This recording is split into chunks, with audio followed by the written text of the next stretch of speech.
Good morning, ladies and gentlemen, and thank you for joining the Mphasis Q2FY26 earnings conference call. I'm Nirav, your moderator for the day.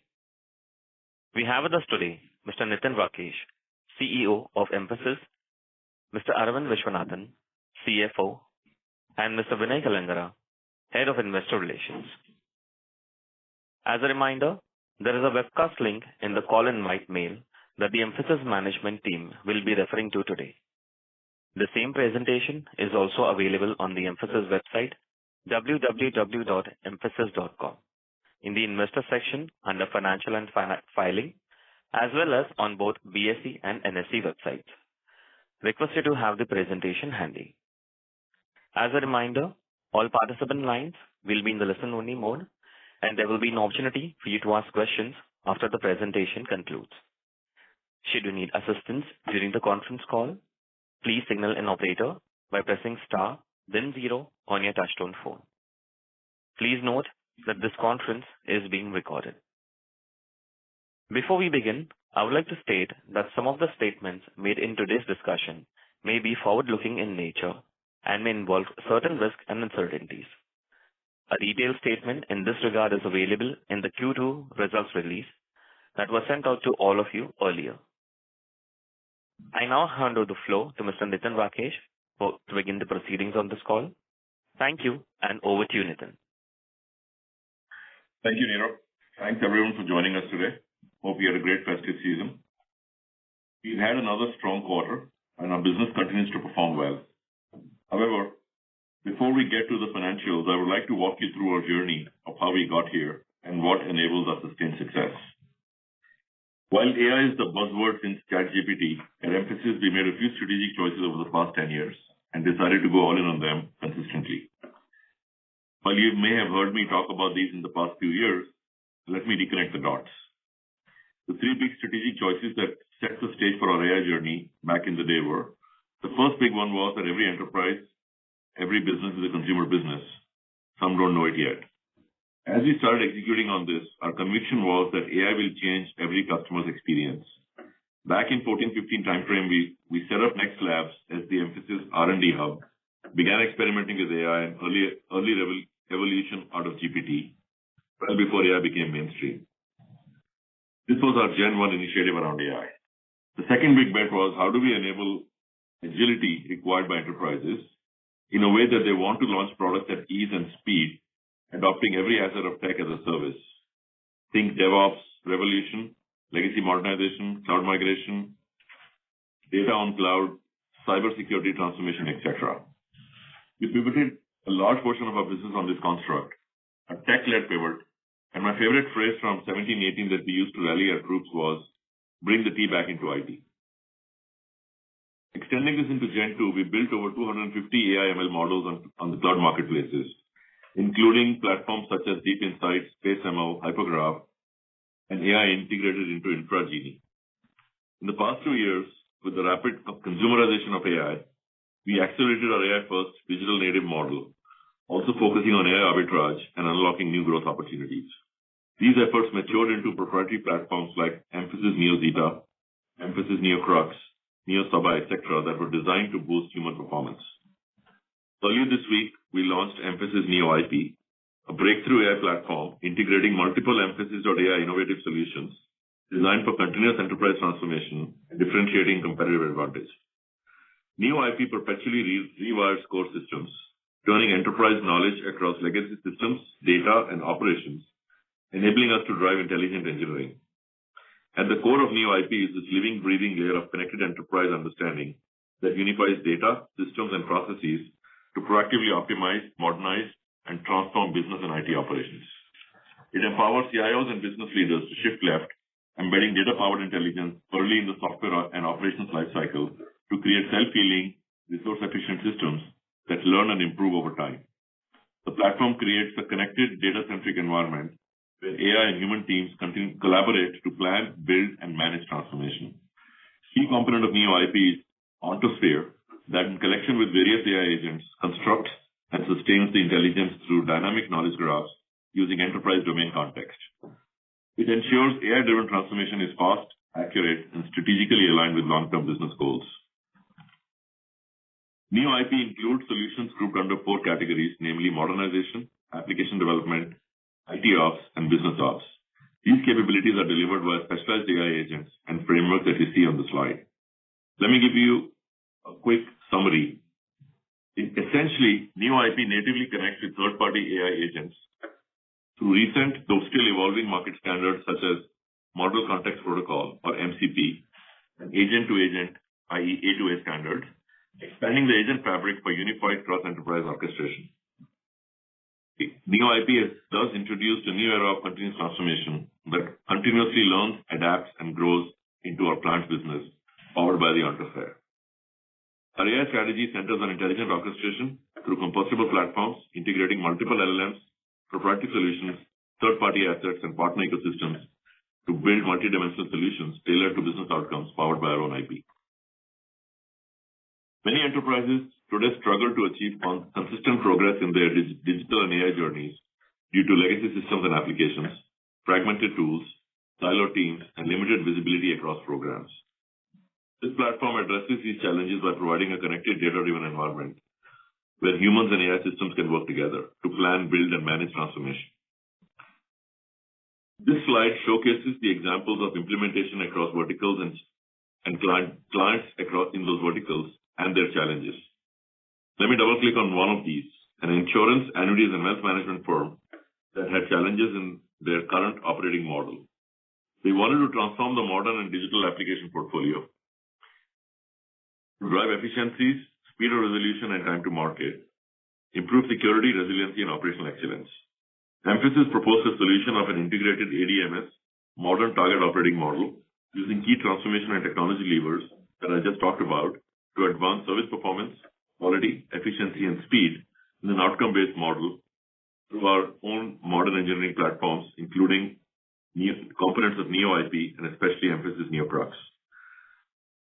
NeoCrux is natively available as a plugin to the IDE, which is the plugin to developer environment that integrates the tool chains along with the AI-powered coding assistant tools like GitHub Copilot, AWS Q, and Cody.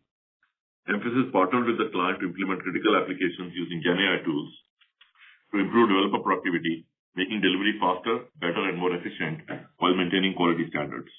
This increases SDLC productivity by 20 to 30% while reducing technical debt by about 60%. This initiative, along with Neo IP, is the result of many ongoing investments we've been making, including some that were recently enhanced earlier this year. Since the launch of Mphasis.ai, our pipeline has grown by 2.4 times. We currently have the largest ever pipeline, driven by a number of these propositions that are being embedded into our offerings. Another quarter of strong TCV wins with $528 million of TCV won this quarter. We continue to see additional opportunities to embed our shift-left thinking and suite of these solutions into every customer proposition. As you can see, we've seen the increasing buildup of the AI-led pipeline as well as the overall increase in qualified pipeline. This has also been ably complemented and supported by our recent GTM investments, such as increased sales and solution coverage at an account, vertical, and geography level, as well as the setting up of our strategic engagements team, the large deals team that we announced late last year. Looking at the pipeline, it's increasing across multiple dimensions and is fairly broad-based across client segments, verticals, as well as tribe-led archetypes. Our BFS pipeline is up 45% year-over-year, and non-BFS pipeline is up 139% year-over-year. Significantly, our large deals pipeline is up 180% year-over-year, referencing back to my comments around setting up the large deals team this time last year. We've also had solid traction in our AI archetypes, including AI ops, modernization, and data, especially to call out a few. We continue to stay focused on deal making, and as referenced earlier, the investments in large deals teams are beginning to yield results, even though we are still in early phases of institutionalization of the same. Our proactive share of deal wins remains steady and healthy. Our AI investments are reflected in our pipeline and deal wins. 42% of TCV wins in Q2 are AI-led, with further room to expand this metric in the rest of the TCV that we won this quarter as well. This is the second successive quarter at $528 million in TCV, more than $500 million in TCV for the quarter. In the first half of FY26, we won approximately $1.3 billion of TCV, which is more than the full year TCV wins in FY25. On a last 12-month basis, we have now closed over $2 billion in TCV. H1 TCV wins have been broad-based across all our major verticals. We won 6 large deals in Q2 for a total of 10 large deal wins in the first half of FY26. Of the 6 large deals, 1 deal is over $100 million and 2 deals are over $50 million plus deals. TCV to revenue conversion pace has remained steady, with further room to improve the pace of conversion owing to the transformation nature of some of these deals. Moving to performance by segment, we continue to push for revenue growth, which is anchored in a strong client mining model and tech-led offering. Second quarter FY26 revenue came in at $445 million, growing 2% sequentially and 6% year over year in constant currency terms. This is the highest quarterly revenue recorded for the company, surpassing the $450 million recorded in Q2 of FY23. Our direct business contributed 97.5% to our overall revenue for the quarter. We expect the pace of revenue and deal conversion to remain strong, propelled by the savings-led transformation team. Our direct revenue for the quarter increased 2.2% sequentially and 7.9% year over year in Q2 FY26 in constant currency terms. Growth momentum in direct continues to be strong. Anchor geography US grew 2.1% sequentially and 10% year over year in direct, driven by ramp-ups in recent deal wins. EMEA region reported robust sequential growth of 7.5% in constant currency terms. The rest of the world grew 15.5% year over year in constant currency terms for our direct business as well. Our core service line of enterprise apps, which contribute 73% of overall revenue, increased 9% year over year this quarter. Direct apps growth is driven by AI-led modernization deals, and our IT service line for direct also delivered a strong sequential growth of 7% and a YOY growth of 18% in constant currency terms. Growth is led by continued ramp-up of integrated build plus run deals. Moving to our vertical performance, BFS, insurance, and TMT verticals continue the growth momentum. At an overall company level, BFS grew 13.8% YOY in Q2. YOY growth in BFS was impacted by the ramp-down of the ATM business. Direct BFS grew 17.3% YOY, largely driven by wallet share gains in existing accounts and continued strong execution in new account wins. Insurance and TMT verticals continue the growth momentum, both registering a YOY growth of 25+%. Insurance vertical for direct grew 4.5% sequentially and 32% YOY in constant currency terms. A combined BFSI vertical has grown at a CQGR of 4.7% in the past 4 quarters, which we consider to be market leading. We continue the strong deal wins momentum and revenue conversion in the TMT vertical, which has grown 10% sequentially and 26.7% year over year in constant currency terms in direct. We expect the logistics and transportation vertical to start delivering sequential growth from Q3. I'm also pleased to announce that we recently brought on board a new leader to head our healthcare vertical go-to-market, where we will be laser-focused on building pipeline, closing deals, and sustaining growth in the coming quarters, especially leveraging the Mphasis Javelina healthcare platform, as we have recently seen gains in market share, not only in the traditional TPA market for Javelina, but also upstream enterprise players, including national players. Overall, at a portfolio level, our performance is very much in line with our expectations. Our client pyramid continues to improve, especially across the middle of the pyramid. Year over year, we've added 1 client in the $100 million plus category, 2 clients in $75 million plus category, 2 clients in $50 million plus category, 2 clients in $20 million plus category, and 3 clients in $10 million plus categories. Client pyramid improvement is driven by wallet share gains in existing accounts and successful ramp-up in new accounts. On an LTM basis, top 10 accounts grew 10.8% year over year, and the next 20 accounts grew 10.7% year over year. In our quarterly financial metrics, we delivered to our philosophy of maintaining margin in the stated band while making investments for growth. Our EBIT margin remained stable at 15.3%.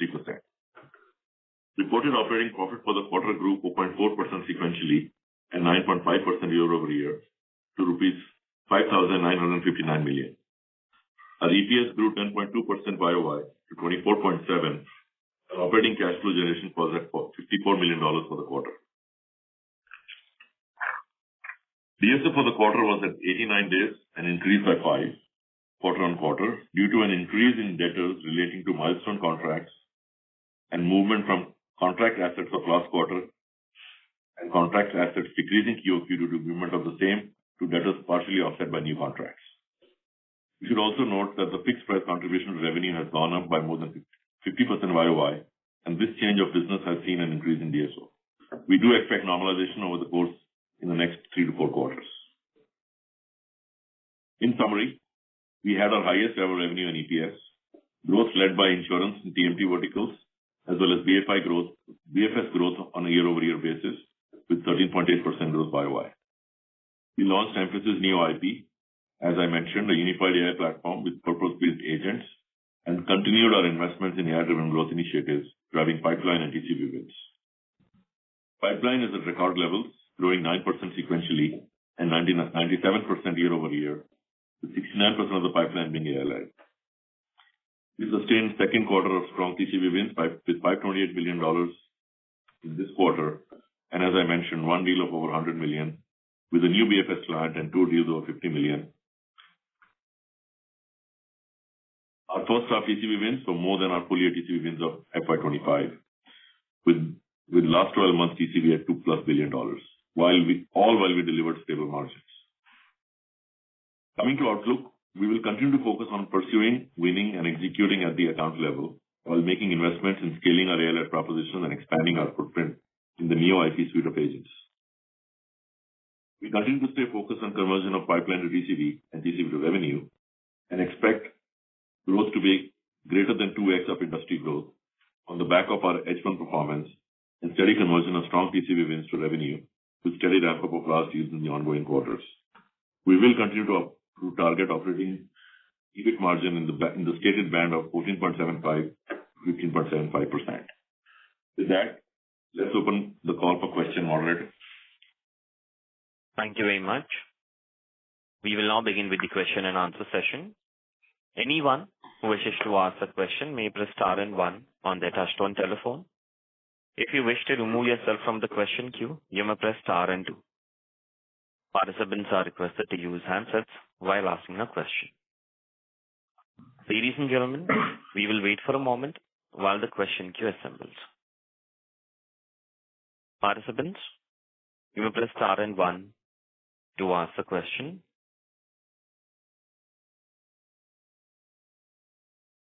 The first question is from the line of Sudheer Gundupalli from Kotak Mahindra Asset Management. Please go ahead. Hi, Nitin. Thanks for the opportunity. So last quarter, we were talking about 3Q seeing a good impact of the deal ramp-ups that we had won in the June quarter, and we were expecting very strong growth in 3Q and second half in general. Now that we might be having a little bit more clarity on the furlough front, so any update on that, how we expect the next 2 quarters to pan out? That is my first question. Second is on BFS side this quarter, sequentially looks a bit soft. Is that also impacted by the ATM business on a sequential basis, or you are just referring to the year-on-year impact on ATM business? That would be from me. Thanks. So let me answer the second question that's straightforward. I think the impact of ATM business was more YOY. I think on a sequential basis, the impact is actually a lot more muted. But in general, we've had almost on a CQGR basis over the last 4 quarters, our BFS business has grown at about 4% indirect. What that means is we've seen some significant growth already in the last 3 to 4 quarters, and probably the first ones to call for a bottoming in the business in terms of headwinds in BFS. And I think we are overall very pleased with the YOY performance there. I think sequentially, sometimes there will be puts and takes, primarily driven by project deliverables and realization of those. So nothing more to call out. I think it continues to be growth outlook intact for the second half of the year in BFS. Coming to your question on Q3 ramp-ups driven by large deals in Q1, I think a number of those deals already converted We'll continue to convert through the remainder of the year as well. I think the conversion of deals is a little bit more nuanced based on nature. Some deals where there may be quick conversion opportunity because you may be taking over an existing operation or a set of employees, or you may have a rebadge opportunity will have converted quicker. And some where you are consolidating out a bunch of other providers and taking over, refer to the example I gave on the insurance client. That's typically a 3 to 6 month ramp that effectively needs to go through that level of transition period. And in some cases where we are infusing tech, it also requires us to spend time on hardening the environment, going through the cybersecurity tests before we can actually deploy new tech in the customer environment. So broadly, I think we are aligned on track with conversion of not just Q1 deals, but also Q2 deals. And in terms of seasonality and furlough, I think it's too early to say whether it will be same as last year or not. But given that the mix has changed a little bit more in favor of fixed price, we may have the opportunity to optimize compared to where we were last year. So net, again, if you extrapolate what we are guiding for the remainder of the year, at least at a gross level, you can see that we should have decent growth in the second half of the year. Whether the growth is more lopsided in favor of Q4 versus Q3 is something we have to optimize based on where we end up with seasonality. Sure, Nitin. Thanks. All the very best. Thanks, Sudhir. Thank you. Next question is from line of Nitin Padmanabhan from Investec India. Please go ahead. Hi, good morning. Congrats on another strong quarter. Couple of questions. So one is on the logistics vertical, you've announced a deal, but you have earlier alluded to a potential large deal there as well. Is this that large deal? And when do you think this really starts getting back into double-digit growth trajectory like the rest of the business? The second is on BFS. One, we have seen interest rates coming down, and do you see the refinance business really picking up and adding volumes? And should that be a stronger contributor to the back half of the year? And the last one is on the weakness in the top customer. When do you see that sort of ending? And then just add one more, which I missed, which is there's been a lot of noise around regional banks and thing in the US. I know you don't have much of an exposure, but any concerns that you see within your clients or any new uncertainty that could sort of unfold there? What's your read on that? Thank you. I think I forgot your question number one by now, but let me take them in the order I remember.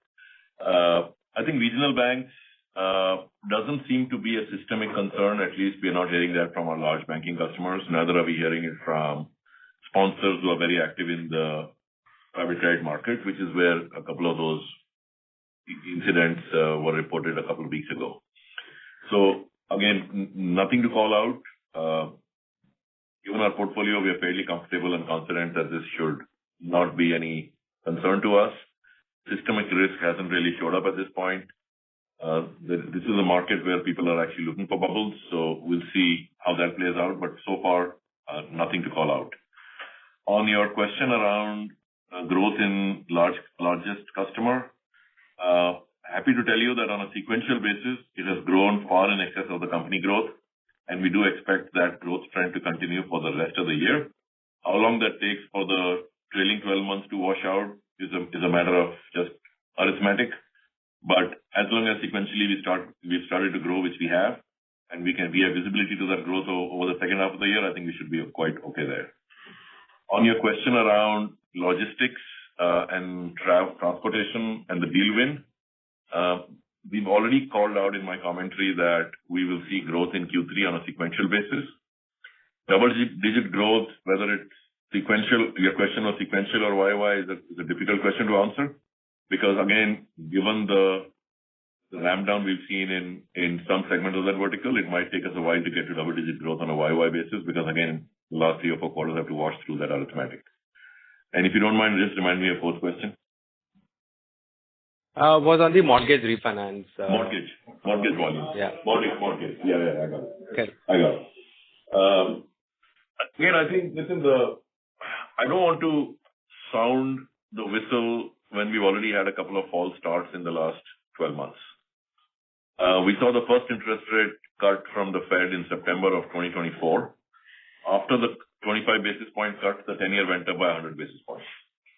So very, very complex and difficult to say based on the preceding, in the following three cuts earlier this year, whether we will see any active, pickup, any meaningful pickup in volumes.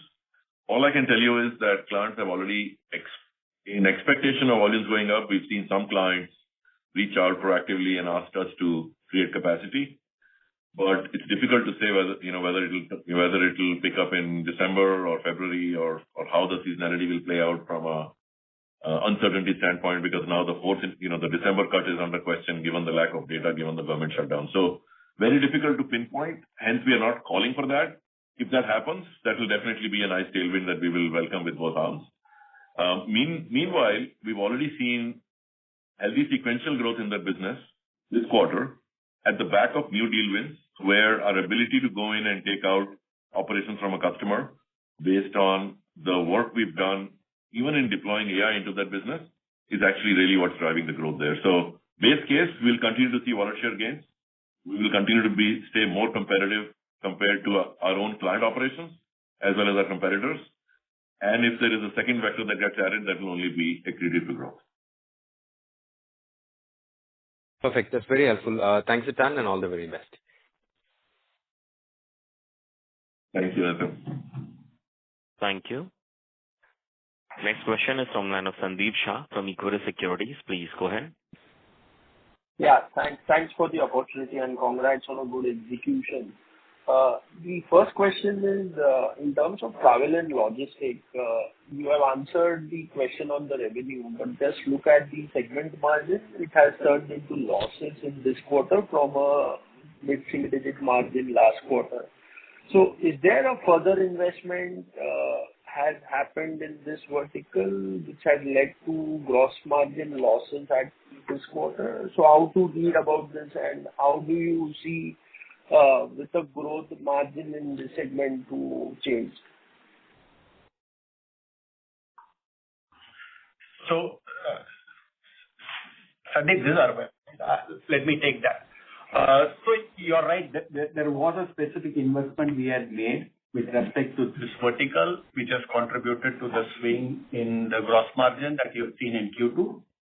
I think you will see a complete return to normalcy on margins from Q3 onwards. You will see a sharp uptick because this is more of a one-time in nature. And like Nitin already covered, you will see a pickup in revenue, and that is backed on new deals that we are winning. So I think you will see a trend up from what you've seen in Q2.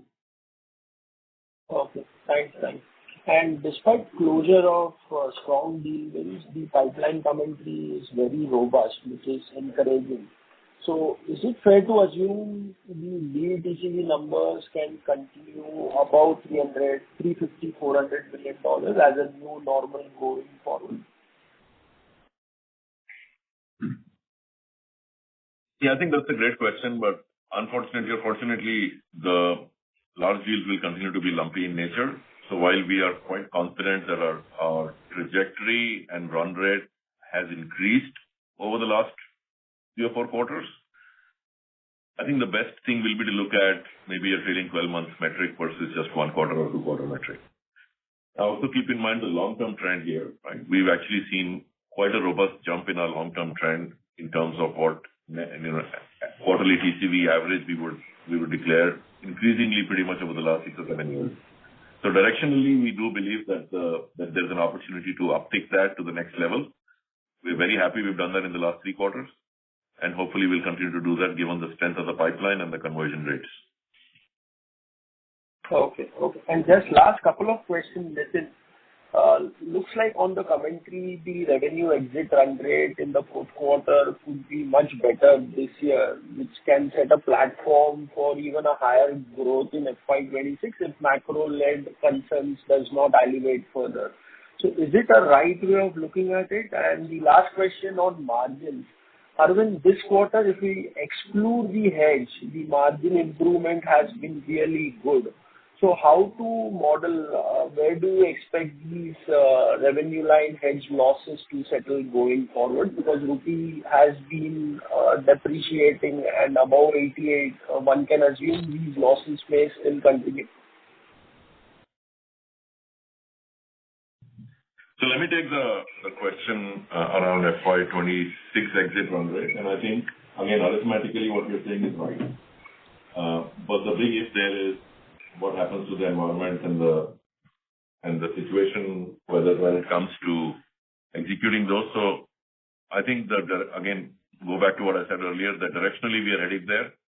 We do expect the growth rate will continue to have an uptick as we build the run rate over Q3 and Q4. And how that sets us up for FY27 is a little bit premature. We'll probably be in a better position to talk about that in Q4. Yeah. So Sandeep, on the hedging, right? So you're right, there is a hedge loss, and we kind of report our OCI also on a designated hedge policy. So we have about somewhat similar number expected in a couple of quarters going by, because we have a conservative hedging policy where we hedge about 80% of our exposure, right? And we do it in irrespective of the volatility. We don't do a tactical approach to currency. That never works. So in that sense, it will take some time before the full effects of the currency depreciation flow in. But at a larger point, I think currency has become one of the integral factors of our P&L, right? So one doesn't look at margins ex currency. So it is something that, we bake in. We protect our hedging policy to protect from sudden volatility, which is what we've done. But, I think it's ingrained into the business dynamics right now. Okay. Thanks and all the best.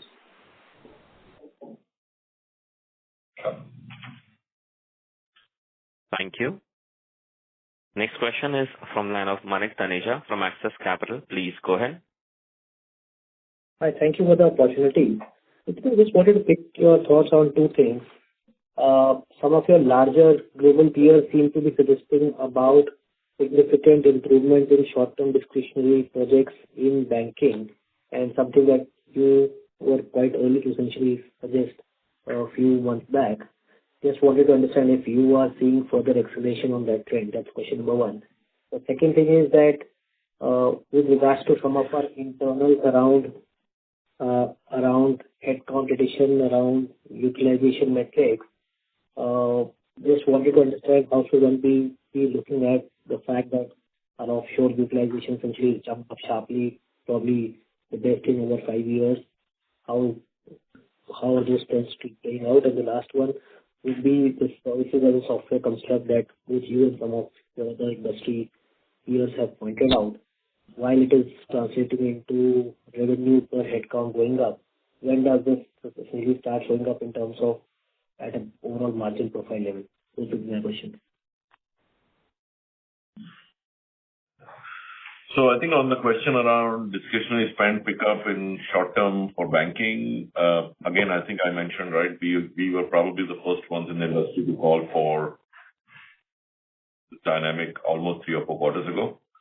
Of course, there was a lot of disbelief and questioning at that point whether, on what basis are we seeing this, but we delivered on the numbers. And if recent trends are anything given by, then definitely the demand environment for banking, especially around adoption of AI and new spends, being diverted to AI seems to be the narrative that we are also, continuing to see play out.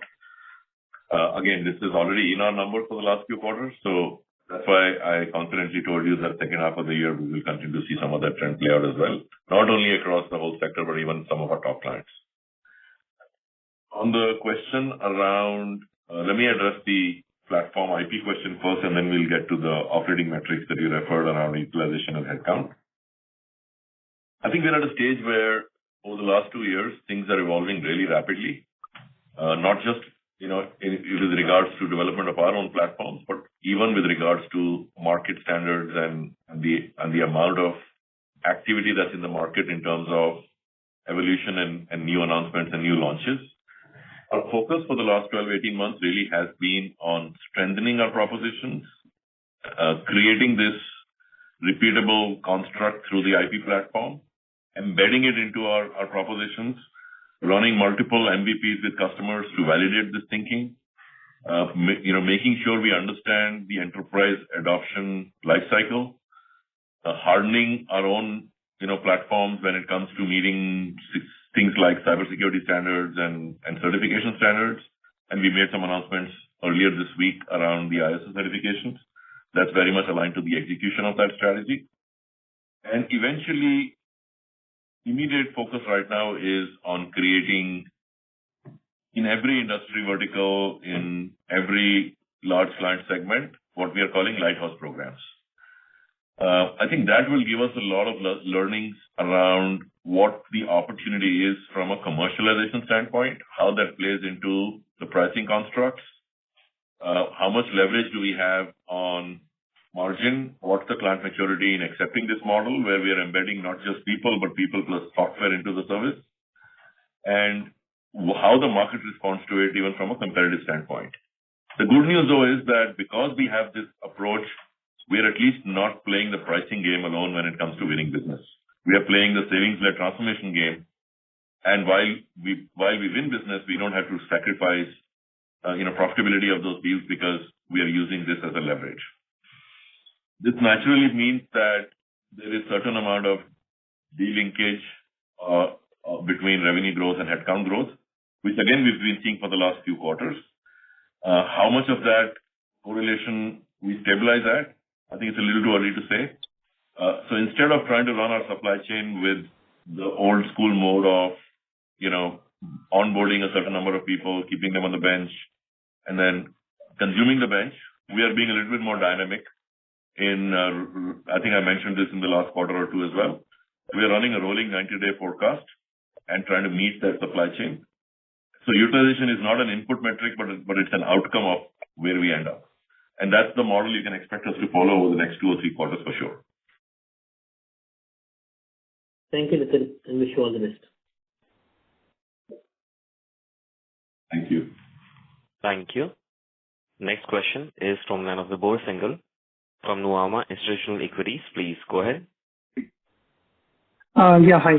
Thanks for taking my question. And congrats, Nitin, on a very strong deal win yet again in this quarter. So, Nitin, my first question was on the overall demand environment on which you just alluded to in the last couple of questions. We continue to win very strong deals, but overall at the macro level, is there any change? Are there any positive or negative changes in the macro environment, in the overall business environment from when we spoke last time in July? And secondly, we know that the H-1B visa is not going to impact our business much because of the very limited dependency that we have on them. But did that event actually create another layer of uncertainty into the system, which might have or might in future lead to some more, let's say, delay in deals or some more uncertainty that is already there into the system? Your thoughts on that would be really helpful. Sure. So I think on the macro, it's kind of the new normal. There is volatility based on events that come out of the left field. H1 is a good example of that, which wasn't expected, but eventually became an issue about a month or so ago. Client behavior at this point is less macro dependent, but more dependent on what is the proposition that they're trying to drive. Efficiency and savings is still a very much a theme that is driving a lot of conversations, but it's not in isolation of the transformation need. So if you can bundle a construct where the client spend, let's say, at the very least is stable, but with a slight marginal growth bias on to overall tech spend. But the nature of the spend, the shape of the spend is undergoing a big change because they're wanting to move a lot more spend into new technology areas and continue to find efficiency in the way they run their operations. So I think if you align to that macro theme, there is a lot of business to be done. In terms of overall geopolitics and macroeconomics, it's very, very hard to call. So we are still very much in the mode where we will run the business on a micro basis and not worry about, what the macro leads us to. And if the macro changes and becomes tailwinded, then that's a risk that we'll all be happy to take as the upside shows up. On the specific question around H1, I think there are two ways to think about it. Firstly, does it impact the business short term? The answer is not really. It's also not what it was feared to be when it was announced. So there's been a fairly significant slimming down of the proclamation, which is obviously good news, at least from an operations level. Not so sure about the sentiments amongst the street, but at least at an operational level, seems to be good news. We haven't really seen much activity from clients on this because they're all, again, mature buyers. They have their own centers. They have their own H1B, workforce. I think it will result in one of three things, or maybe many of these three things. Firstly, it means that we have to make our supply chain more resilient to H1B over the next 24 months, which I think at our scale is far easier for us to do, given especially the supply environment in the US for white collar and tech talent is fairly tailwinded. So we don't have a supply constraint, so to speak, given the number of available people, not necessarily with exact skill matches, but at least the STEM talent is pretty fairly available, both local and H1. Second, we can also make a case that this is likely to globalize the work even more. So we don't have to be dependent on mobility of people. We'll have to depend on mobility of work. Third, which I think is my very strong belief, this will also pull forward faster automation and application of AI. So you can eliminate dependence on local resident workforces in client geographies. So that's the way we are thinking about it, and that's the way we are executing to it. Got it. That was really helpful.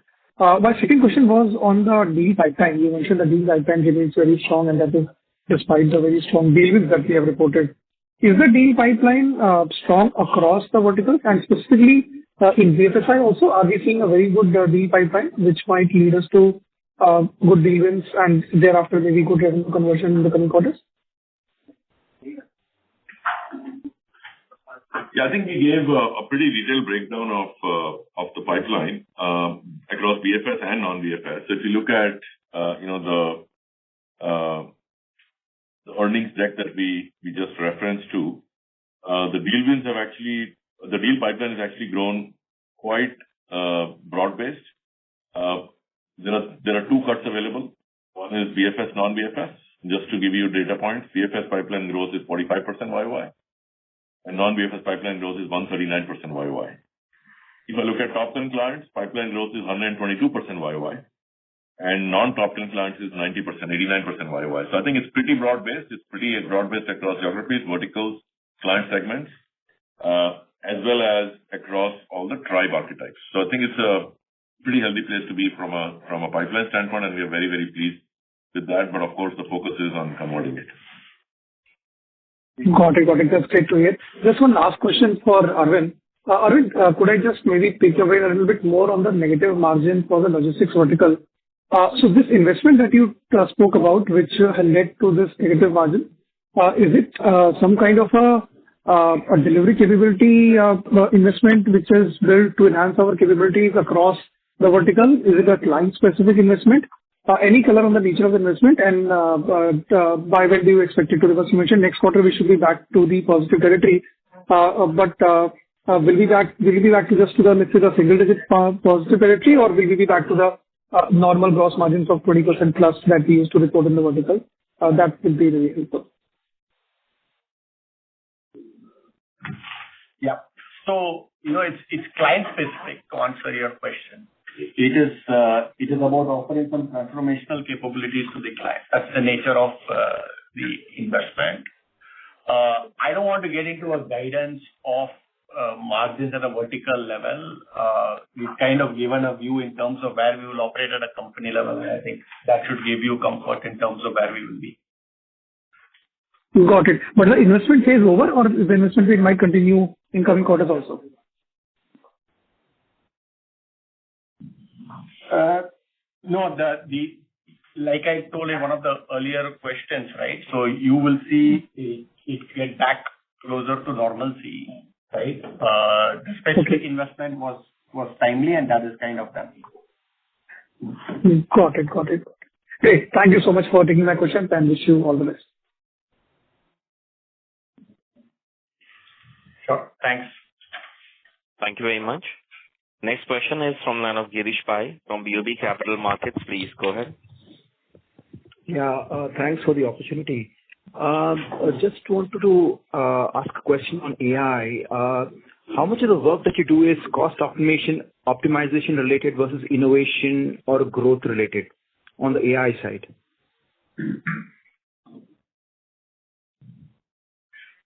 Again, I think I mentioned this earlier that given the nature of our client base, which is the top end of the enterprise segment for the most part, there is a fairly high degree of maturity in clients when it comes to identifying the levers for efficiency and cost optimization. If I go to a customer with a proposition in banking or insurance or travel, and that has an efficiency play, it's unlikely that the efficiency play can be delineated from the transformation play. So that's why the North Star for almost all of our deals is what we are calling savings-led transformation, where we will find efficiency, but we will also find the ability to change the way they are operating and potentially help them operate better, faster, time to market, time to resolution, availability, velocity, throughput, print volume, error rate. All of these metrics are important metrics when clients are looking at even efficiency discussions. And the best lever we have today is to embed some form of technology, AI or not, in driving that efficiency. So it's very uniform across the board. Now, when it comes to use of AI for innovation versus efficiency, I think, again, they are two sides of the same coin, because if I'm giving you the ability to drop code 30, 40, 50% faster than you used to, that is innovation in itself, because we are deploying a whole new tool chain with CI/CD pipelines embedded into IDEs. I talked about the NeoCrux platform that is embedded into the IDE and helps you accelerate the SDLC transformation process. So I think it's two sides of the same coin. It's unlikely, unless you're using something from a very tactical standpoint where you want to eliminate use of paper or automate controls, where it is much more operating efficiency, less innovation. But for the most part, I think that they're quite well bundled together.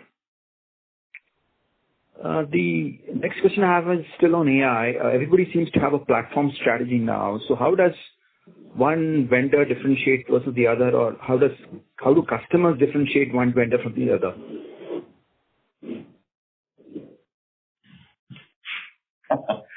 Great question.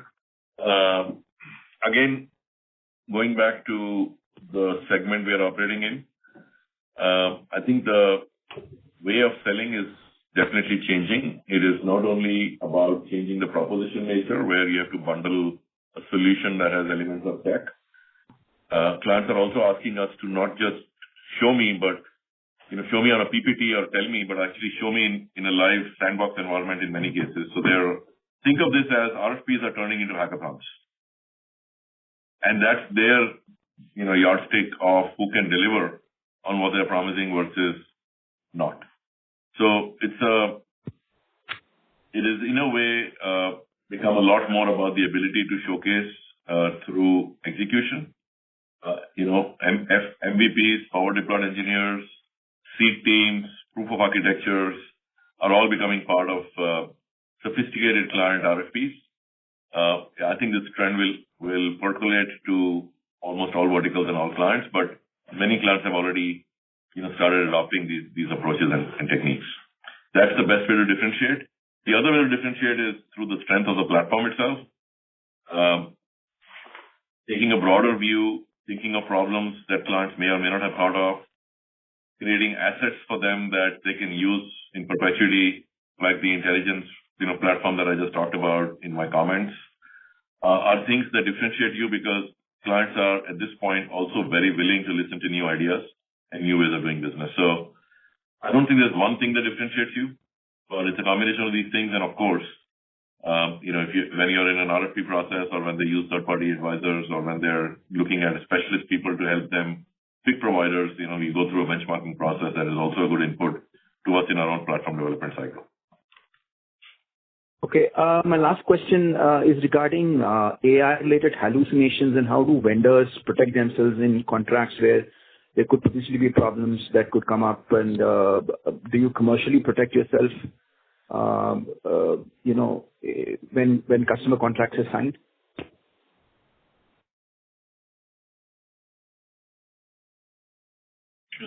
Normal. Yeah, I think again, we use a pretty market standard process.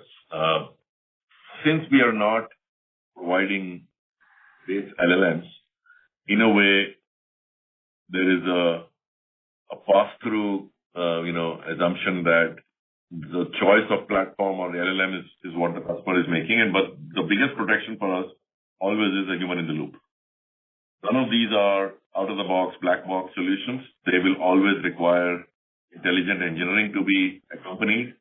They will always have experts that will actually curate the process.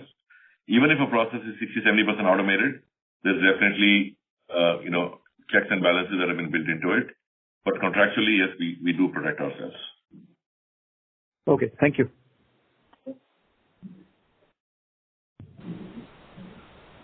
Thank you. Next question is from line of Abhishek Kumar from JM Financial. Please go ahead. Yeah, hi. Good morning. My question is for Arvind. Arvind, I again wanted to understand the interplay between contract acquisition cost, contract assets, and liabilities. Seems like despite very strong deal wins, the other non-current assets are kind of stable, while current assets actually declined.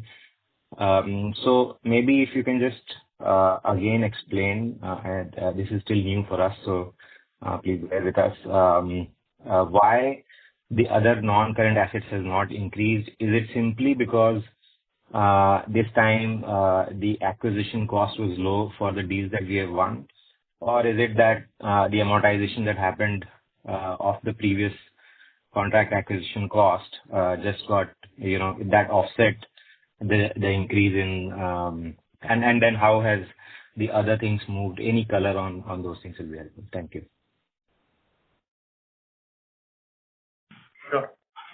So, just to be clear, right, not all deals come with a contract acquisition cost. And you are right, the deals that we had won in the current quarter do not come with the kind of structures that maybe the deals in Q1 we saw, right? So this is very specific to the deal, specific to the customer, and, there are multiple dimensions that go into it. So to presume that a direct linear equation between contract acquisition cost and TCV may not play out that way, right? So that is one element of contract acquisition cost.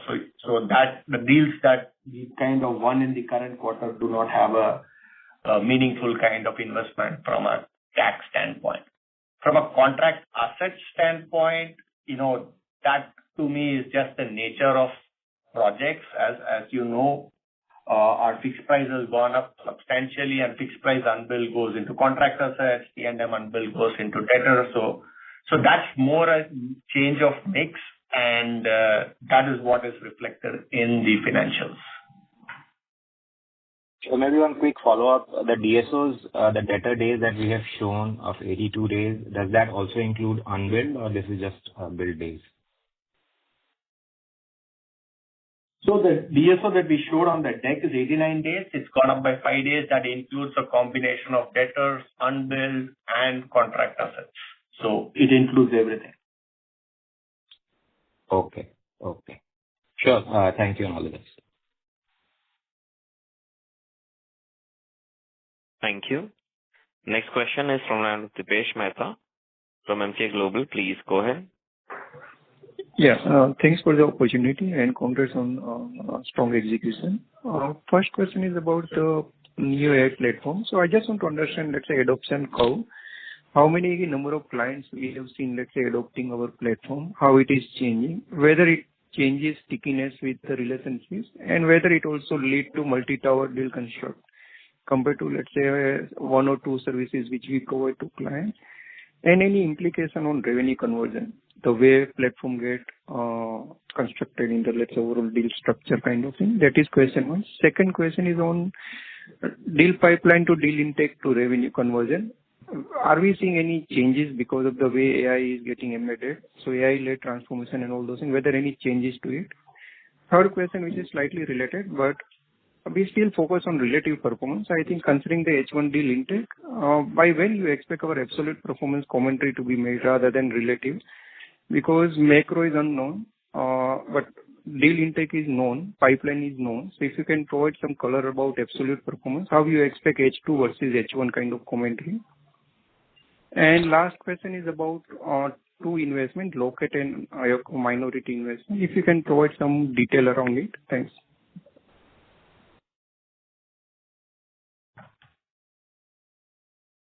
Why don't you start with the last question and then I'll address Yeah. the first. So, on the minority investment, we have done we did a small minority stake in a company called Ioka, which is part of our GCC strategy. So we given out a press release on that, I think. So that is one element to it. The other one, Locate, is again part of a customer consolidation deal. We've done a couple of these structures in the past. They've been quite good for us. So that's something which, we are getting a deal where we are consolidating this vendor and getting the business from the client. So that's the nature of Locate and Ioka. Yeah. Let me address the question on absolute versus relative. I think until we make a structural shift from giving relative guidance to absolute guidance, I think we'll continue to give you directional guidance on relative performance. It's just the philosophy we've followed for the last many years, and we'll stay with that for now. I think there is enough and more availability of information both to you and the rest of the streets to be able to extrapolate some of this. So I think it should be pretty comforting to you to see all the details and both on pipeline as well as order book. The question around Neo IP and the cycle of the deal, in general, it has given us pretty strong confidence in our ability to construct those propositions and then take them to market, and that's very much embedded into the increase in pipeline and increase in deal wins. It gives us increased competitiveness, sharpens our messaging to customers, aligns us to outcomes that they want us to drive for them, and creates an element of risk sharing where we potentially have the opportunity to even see some upsides. Like any other change, this will be an evolution process, much as much we would like it to be a revolution, only because there is an element of change management on both client side, client buying behavior, client contracts, client sourcing, as well as our own people adoption, both at a GTM level and at an execution level. Part of the reason why we are standardizing the whole approach through the launch of the new IP platform and we standardize these multiple agents is because we want to make sure that we are able to accelerate this and do it at scale. We have multiple clients where we've already incorporated this. In many cases, it's live inside of the client environment. In many cases, it's live in a sandbox environment, and we will scale it across the enterprises. Part of the commentary I gave around TCV to deal conversion, sometimes it does take anywhere from 1 to 2 quarters to actually get this up and running. But then it's a 7-year deal, 6-year deal, 5-year deal. I think that's time worth spending in getting the pipelines right, especially around data. So even the example I gave on insurance, we are very much in the phase where it's a 2-quarter cycle for us to actually get this up and running inside of the client environment.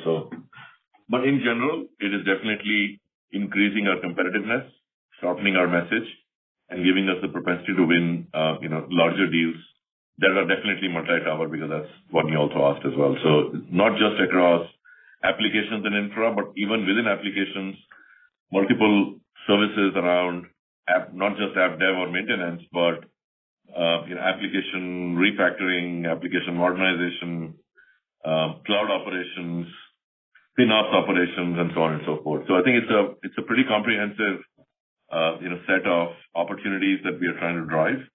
Obviously, deal making gets more complex because now you have more variables to deal with. But that's very much, as I mentioned, part of the journey that we are on. Thank you. Thank you very much. Ladies and gentlemen, we'll take that as the last question. I now hand the floor to Mr. Nitin Rakesh for closing comments.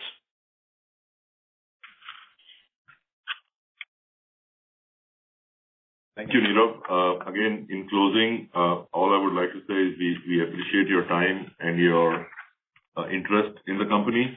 We are very excited about the launch of Neo IP because it sets the stage for our next phase of innovation, both within our company as well as with our clients. Happy with our early investments, even in quantum, that we announced earlier this week as well. So thank you again to all our teams who are working hard to deliver this, and to all of you for being an integral part of this transformation journey with us. Thank you very much. On behalf of Mphasis Limited, that concludes this conference. If you have any further questions, please reach out to the Mphasis Investor Relations team at investor.relation@mphasis.com. Thank you for joining us, and you may now disconnect your lines. Thank you.